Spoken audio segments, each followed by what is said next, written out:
This is their crisp. It is.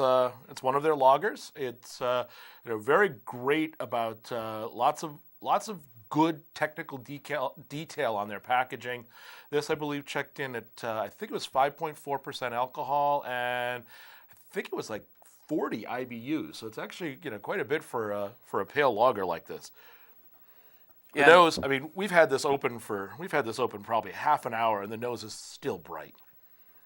And like Shane mentioned, they actually dry hop this, which is pretty unusual for a lager. I don't think the Germans would do that. But, hey, this is America. This is America. We do things different here. Well, and some of the great comments from Shane was about the fact that they, envision what they want something to taste like, and then they'll let the market decide what style it is, and it's not really something that they're trying to do. They're not out trying to make the world's best Pilsner. They're out to make the best beer that they can, and this is what they envision for a beer at this point in the line. Yeah, and what was interesting to me is how they were using, first of all, the Tettnang and the Hallertau hops. So they're using real German, real continental, noble hops, and they're also using the Monrovian barley, the undermodified malt. And it's hard to find undermodified malt. In the old days, it was hard to find modified malt. And now you actually have to go out of your way to find. And then their entire mash process, which, although it's not a decoction mash, they're doing the same steps that you would in a decoction mash, the 4-step. Well, yeah, mash. They really aren't the same. What they're doing with the stepped mash versus the decoction mashing. In the stepped mash, what you're doing is taking advantage of different enzymes that are present in malt. And in the undermodified malts, what we refer to as undermodified as opposed to fully modified malts, you need to go through both a protein rest at the 120 range, and then you ramp up into your saccharification temperatures, and then you will also do a mash out to kill off the enzymes once you get there. And some even do an earlier one than that. They'll do a acid rest at like in the upper 90s. Yeah. And that differs from the decoction, because in the decoction what you're doing is you're actually bursting the starch molecules by boiling the solid part of it. So you're not really getting the same thing. You get different things out of it.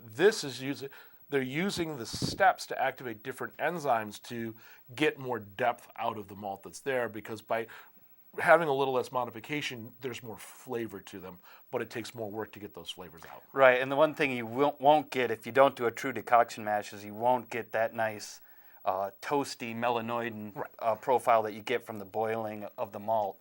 But they are following the steps that you would do in a triple decoction, like Pilsner Quell supposedly still does. Right. I don't really know if they still do it, to be honest. But yeah, that's quite an undertaking, and they're picking up some of those toasty notes by their extended boil, which is what's also warming up the color on this. So what do you think about this one? I love it. There's the malt on it is really crisp and clean. The Tettnang spiciness comes through. The Hallertau that they're using, the Hersbrucker, right? I think you told us. Yeah. Both of those are a little bit on the spicy end for a hop, and a real nice counterpoint to the depth of malt and the just hint of honey sweetness in the nose. And then when it hits the tongue, the malt is right up front, but it's not sweet. A lot of malt flavor. You definitely pick up the dry hopping through the middle of the tongue. I'm definitely getting some hop flavor, and then the bitterness is just beautiful. It is very, very big. One of the nice things that Shane has going for him, which we didn't get a chance to talk about, is that New York City has remarkably soft water. The aquifer for New York City is 100 miles north. In the Catskills, right? Up in the Catskills. And everything gets they treat the chlorine at that point in time, and then it goes into the water system. By the time it gets to New York, there's nothing in it but water. It is so soft and really easy to brew with, which is why it was such a great brewing city pre-Prohibition. So he's really blessed with great water to start out with for this beer. I love the name on it too. Crisp tells you exactly what to expect from this beer. Yeah, and I find it to be a lot closer to more of a German-style Pils than a lot of the so-called Pils you get in the U.S. Absolutely. It's not sweet. You don't get a lot of caramel malt or anything like that. You get the real and also I think the longer boil tends to give it real strong maltiness, and obviously it's fully attenuated, so it's got a dry finish, and the dry hopping helps bitter it out. So to me, it's a lot like a lot of Northern German pills, but with a little bit more hop, a little more, like Shane said, a little more pop, if you will, with the hops. Cheers, Jeremy. We've got Cheers. other ones to taste too. I know.